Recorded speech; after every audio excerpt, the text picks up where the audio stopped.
উপস্থিত আছেন আরো সকলে কথা বলবেন।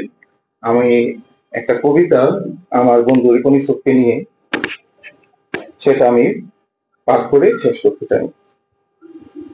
অদ্ভুত এক মানুষ ছিল সে, কখনো এক বই ছিল, কখনো একখানা গল্প, কখনো কোনো নির্মিত ছবি, কখনো বা কবি।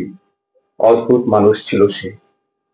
কখনো বলতো এসো মেঘ হয়ে উড়ে বেড়াই, কখনো বলতো কিছু বৃষ্টি গায়ে জড়াই, কখনো বলতো এসো রোদে হেঁটে বেড়াই। অদ্ভুত এক মানুষ ছিল সে। কখনো এক চায়ের পেয়ালা ছিল সে, কখনো এক আড্ডায় মশগুল ছিল সে। বট জটের মতো আমাদের জড়িয়ে ছিল সে।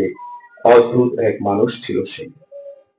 কখনো নতুন কোনো চলচ্চিত্রে জরিন ফিতার ছবি ছিল সে, কখনো এক স্বপ্ন ছিল, যেন গাছে মাখা শিশির ছিল সে।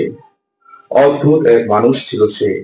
নাম না জানা গুল্ম ছিল সে, না ফোটা কোনো ফুল ছিল সে।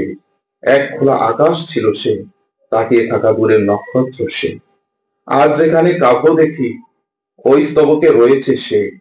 আজ যেখানে সংগ্রাম দেখি ওই সংগ্রামে আছে সে।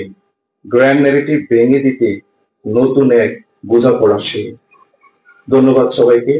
রিপন ইউসুফ আমাদের নতুন বোঝাপড়া হয়ে উঠুক।